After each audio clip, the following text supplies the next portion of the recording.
जय हिंद दोस्तों। बिहार की अभी स्थिति को देख के 12th फेल एक मूवी है, उसका एक बहुत अच्छा डायलॉग जो है वो मुझे याद आ रहा है कि ये जो नेताओं के लिए जो वोट बैंक है ये गरीब लोग ही, और इन गरीब लोगों का पढ़ लिख लेना इन नेताओं के लिए बहुत बड़ी समस्या खड़ी कर सकती है। क्यों? क्योंकि पढ़ा लिखा जो व्यक्ति होगा वो तो सवाल पूछेगा ही और वो नौकरी पैसा भी मांगेगा ही, तो जिससे इन नेताओं को बहुत बड़ी दिक्कत होगी। तो उसी तरह का आज कुछ हो रहा है बिहार में। देखिए, आज बीपीएससी की टीचर परीक्षा में आज जब वो लोग नौकरी के लिए फॉर्म निकला, सब भरे, और जब एग्ज़ाम की बारी आई तो आज उन्हें लाठी डंडे खाने पड़ रहे हैं।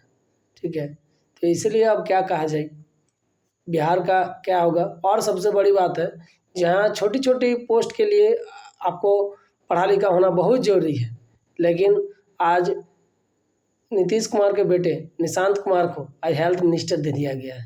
क्या मतलब बड़ी बात है।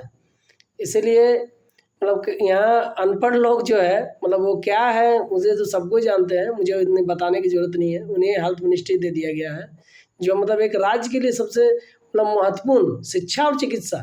कोई भी राज्य के लिए दो मतलब मेन पिलर है किसी भी लोगों के लिए, शिक्षा और वहाँ की, और शिक्षा और हेल्थ के लिए जो है शिक्षा और चिकित्सा, ये दो चीज़ जो है वहाँ के मतलब मेन, कोई भी राज्य के लिए मेन होते हैं। और उसी को एक ऐसे हाथों में दे दिया गया है जिससे मतलब चिकित्सा के बारे में कुछ ज्ञान ही ना हो। अब क्या कहा जाए।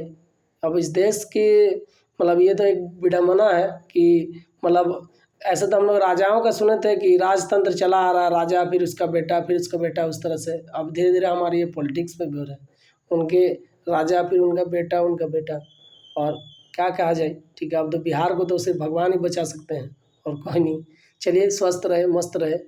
धन्यवाद। सब्सक्राइब करने की ज़रूरत नहीं, लाइक की भी मुझे ज़रूरत नहीं है, क्योंकि यह मेरे मन का एक मतलब जो भड़ास है वो मैं इस यूट्यूब के जरिए निकाल सकता हूँ। ठीक है, इसलिए अपना ध्यान रखें, अच्छे से रहें, मस्त रहें। धन्यवाद।